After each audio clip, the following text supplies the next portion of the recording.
It's only entertainment. Welcome back to the Talking Hedge. I'm Josh Kincaid, capital markets analyst and host of your Cannabis Business podcast. It's still day one of MJ BizCon at the Las Vegas Convention Center. I'm here with Adam Young with Realm of Caring. For those that don't know, what is Realm of Caring? Realm of Caring is a 501c3 nonprofit in the cannabis space. We are dedicated to research, education, and client support. So we started with two moms whose kids had irretractable epilepsy, and CBD was the only thing that brought them some relief. And so that's the starting of Realm of Caring. It was started by two moms, just helping parents find solutions for their kids that pharma wasn't helping. Okay. So that's how we got started. A lot of people are familiar with Charlotte's Web.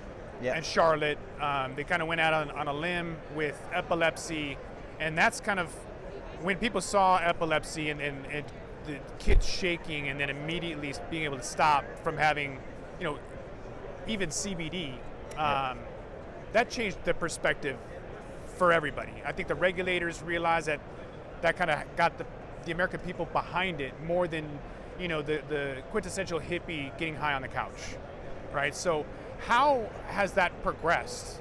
We've got a lot more people than ever agreeing with cannabis, and I think the states will, in my opinion, will get there faster than the feds. But how have you seen that progress and adoption of the whole stigma positively of cannabis rather than the negative stigma? Yeah, that's a great question. We started in 2012 at a kitchen table, and now it's, we have offices and things like that. Charlotte, who you mentioned earlier, her mom is our co-founder. So we're near and dear. We are separate from Charlotte's Web. A lot of people think we're the same, and we are not. But the stigma has, I would say, over the last 3 years specifically, the majority of calls we got were from parents and kids. Now it's shifted. Now we're getting a lot of calls from the older population, geriatric population. And so that is a shift that was very noticeable over the last couple of years. Was it the hemp bill that kind of loosened up that stigma or kind of put it at bay? I'm not sure. But the fact remains that, over the last couple of years, we are now shifting our clients, or our clients are now older in population than just kids. So I think the stigma is going away. It's taken a while and it's still there, but I think it's slowly shifting. So I was quoted in Reader's Digest, and they had a CBD book that they put out. So I got a lot of older folks in either medical only or non-regulated states. Yeah. And they were asking me, well, what did you use? The specific case I gave them was using a transdermal patch climbing up the Space Needle for a nonprofit race, space-to-space race for charity. So I wouldn't have been able to do that without the transdermal patch from the intermittent pain. I could feel it like for a second or two, and then it would go away. Yeah. And I was like, wow, I'm really grateful, because without it, I would just be a complete mess. Yeah. So I kind of look at those products as being the trailblazer, and yet when people contacted me after reading my story, I told them about the entourage effect in THC, and it went nowhere quickly. Yeah. No response, no hey, thank you, I'm out of here. So are they truly open to cannabinoids, or is it the CBD craze that's drawing people in? That's a great question. Again, I think that at least from our perspective, the majority of our calls are still CBD focused. We help people in all facets of cannabis, whether it's THC, CBD, but much like yourself, that full spectrum, having that little bit of THC in there is vital to allow these products to do what they're capable of doing.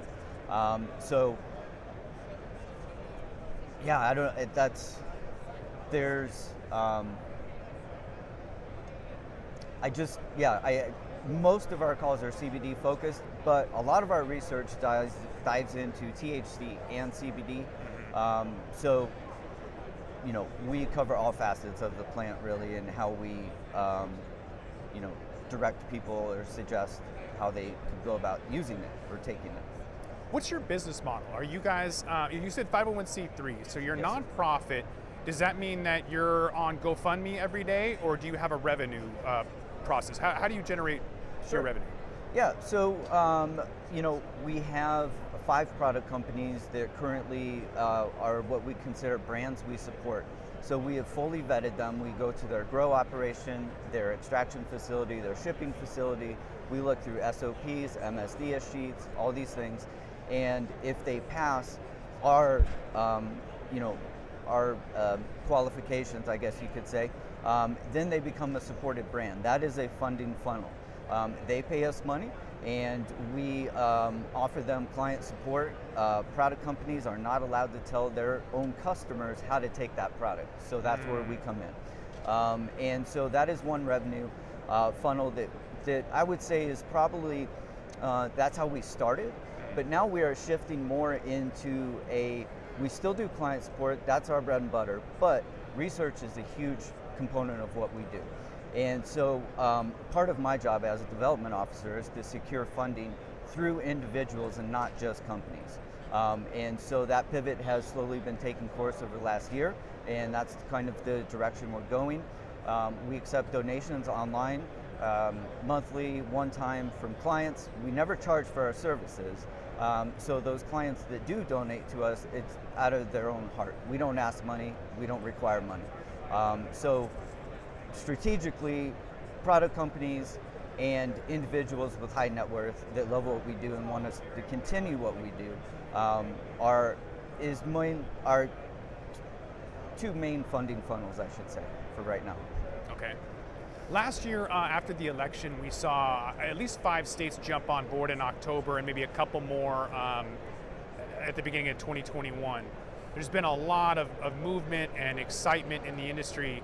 What are a couple of goals that you guys have at Realm of Caring for 2022 and beyond to put yourself in a position to take advantage of those opportunities that the industry is presenting? Yeah. So I think that we have 3 published manuscripts with Johns Hopkins. We're working on 2 more, and that's a major focus of ours is research. So however we can go about getting that research done, because that is proving the efficacy that used to be anecdotal, but now we have research backing this, and that research is still going on today. A couple of our research initiatives got shut down during the pandemic. We're hoping to gear those back up, but that's how we see furthering our mission and our reach and our capacity is by providing efficacy of these modalities, cannabis, THC, etc. Are you looking for strategic partners? How can people find you if people want to donate or have a chapter in South America or whatever? Are you looking to expand? Are you looking for investment, not only donations? What are you looking for, and how can people get a hold of you? Yes, thank you. They can find us on our website, www.realmofcaring.org. And that is the perfect way to donate, to get in touch with us. We also have a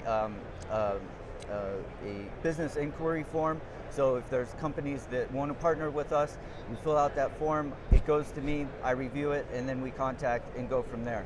I would strongly encourage anybody that is serious and wants to commit to Realm of Caring. My email is adam@realmofcaring.org. That's probably the best way to get a hold of me, and we can facilitate that conversation. There's plenty of ways to reach us outside of our internet. We have our phones, 719-347-5400, and that'll get you to the care team, to anybody that would be able to take that phone call, accept the donations, and further the conversation. So those are the 2 best ways to get a hold of us. Awesome. All right, I think with that, we're gonna have to roll this one up. I wanna thank my guest, Adam Young. He's with Realm of Caring. Adam, appreciate you being on the Talking Hedge. Thank you, Josh. Appreciate it. Appreciate it. All right, I'm Josh Kincaid. This is the Talking Hedge. Don't forget to like, share, and subscribe, or don't, and I'm out. Don't forget to smash that like button on your way out and check out these other videos that we've got.